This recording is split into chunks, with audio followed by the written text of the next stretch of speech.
తెలంగాణ మహిళా కమిషన్ రాజకీయ కాక పుట్టిస్తోంది. మహిళలపై జరుగుతున్న దారుణాలపై అత్యంత వేగంగా స్పందిస్తున్న కమిషన్ రాజకీయ విమర్శలపైన అంతే సీరియస్ గా వ్యవహరిస్తుండటం చర్చకు తావిస్తోంది. కొన్ని అంశాల్లో సుమోటోగా స్పందించడం ద్వారా కమిషన్ జోరు చూపిస్తున్నా ఇదే సమయంలో అధికార పార్టీ చేతికి కమిషన్ అస్త్రంగా మారుతోందంటూ ప్రతిపక్షం ఆరోపణలకు కారణమవుతోంది. ప్రతిపక్షాల ఆరోపణల్లో నిజమెంత? మహిళా కమిషన్ పనితీరు ఎలా ఉంది?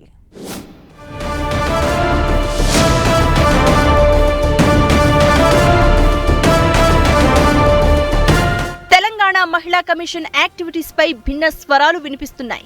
కమిషన్ చైర్పర్సన్ గా నేరెళ్ల శారద బాధ్యతలు స్వీకరించాక మహిళా మణుల సమస్యలపై జెట్ స్పీడ్ గా నిర్ణయాలు తీసుకుంటున్నారు. మహిళలకు అనేక అంశాల్లో అండగా నిలుస్తూ అవేర్నెస్ కల్పించడంతో పాటు బాధితులకు సత్వర న్యాయం జరిగేలా చర్యలు తీసుకోవడంపై ప్రశంసలు అందుకుంటున్నారు. ఇదే సమయంలో సున్నితమైన రాజకీయ అంశాలపై సుమోటోగా స్పందించడం విమర్శలకు తావిస్తోంది. దీంతో మహిళా కమిషన్ అధికార కాంగ్రెస్ కు అస్త్రంగా మారిందని ఆరోపిస్తోంది ప్రతిపక్ష బీఆర్ఎస్. ఏకంగా తమ వర్కింగ్ ప్రెసిడెంట్ నే మహిళా commission chairperson Nerella Sharada target చేస్తూ నోటీసులు ఇవ్వడాన్ని గులాబీ దళం జీర్ణించుకోవడం లేదు. తెలంగాణ మహిళా కమిషన్ చైర్పర్సన్ గా నేరెళ్ల శారద గత నెల జూలై 17న బాధ్యతలు స్వీకరించారు. సరిగ్గా ఈ నెల రోజుల్లో పలు అంశాలపై వేగంగా స్పందిస్తూ ఎంతో మంది మహిళల ప్రశంసలు అందుకున్నారామె. హైదరాబాద్ మలక్పేటలో అంధబాలికపై అత్యాచార ఘటనను సుమోటోగా స్వీకరించిన మహిళా కమిషన్ ఆ అమానుషమైన సంఘటనపై తక్షణమే విచారణకు ఆదేశించి శభాష్ అనిపించుకున్నారు. మరోవైపు రంగారెడ్డి జిల్లా షాద్నగర్ లో దళిత మహిళపై పోలీసుల 3rd డిగ్రీ ఘటనపైన మహిళా కమిషన్ సీరియస్ గానే రియాక్ట్ అయింది. స్వయంగా మహిళా కమిషన్ చైర్పర్సన్ నేరెళ్ల శారద బాధితురాలిని పరామర్శించి బాధితురాలికి భరోసా ఇవ్వడమే కాకుండా తక్షణ న్యాయం దిశగా చర్యలు చేపట్టారు.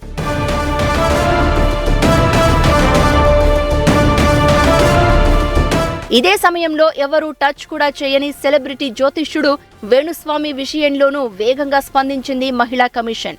అక్కినేని నాగచైతన్య, శోభిత ధూళిపాళ్ల వివాహ నిశ్చితార్థంపై వేణుస్వామి వ్యాఖ్యలపై మహిళా కమిషన్ సీరియస్ అయింది. కొత్త జంట వైవాహిక జీవితంపై వేణుస్వామి అభ్యంతరకర వ్యాఖ్యలు చేశారని కొందరు జర్నలిస్టులు చేసిన ఫిర్యాదుపై స్పందించిన కమిషన్ చైర్మన్ నేరెళ్ల శారద వేణుస్వామికి నోటీసులిచ్చింది. వేణుస్వామి తన అడ్వకేట్ ద్వారా మహిళా కమిషన్ ను ప్రసన్నం చేసుకునే ప్రయత్నాలు చేసినా వారికి చైర్పర్సన్ సమయం కూడా ఇవ్వనట్లు తెలుస్తోంది. స్వయంగా వేణుస్వామి కమిషన్ ముందు హాజరై వివరణ ఇవ్వాల్సిందే అని అడ్వకేట్లకు తేల్చి చెప్పారు.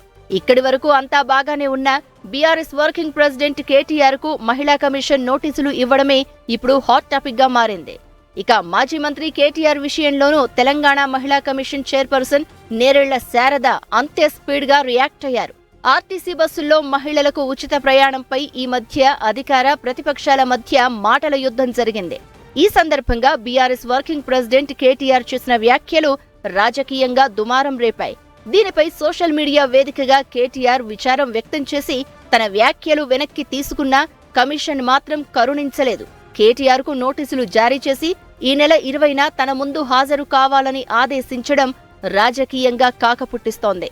ప్రస్తుతం సిరిసిల్ల ఎమ్మెల్యేగా కేటీఆర్ ఉండడం, ఉమ్మడి కరీంనగర్ జిల్లాకే చెందిన నేరెళ్ల శారద మహిళా కమిషన్ చైర్మన్ గా ఉండడమే ఇప్పుడు వివాదానికి కారణమవుతోంది.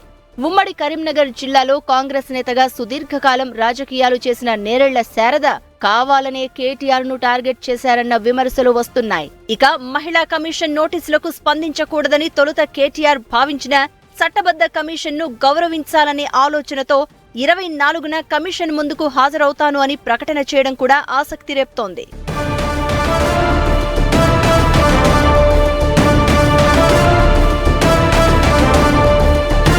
మహిళలపై అఘాయిత్యాలు, ఇతర అంశాలపై మహిళా కమిషన్ నిష్పక్షపాతంగానే వ్యవహరిస్తున్నా రాజకీయపరమైన అంశాల్లో స్పందిస్తున్న తీరు మాత్రం ప్రతిపక్షాలకు మింగుడు పడడం లేదు. గతంలో ఎప్పుడూ ఇంతలా మహిళా కమిషన్లు పనిచేయలేదని, ఇప్పుడు రాజకీయ అంశాల్లో కలుగజేసుకోవడం వెనుక సర్కారు వ్యూహం ఉందన్న అనుమానాలు విపక్షాలను వెంటాడుతున్నాయి.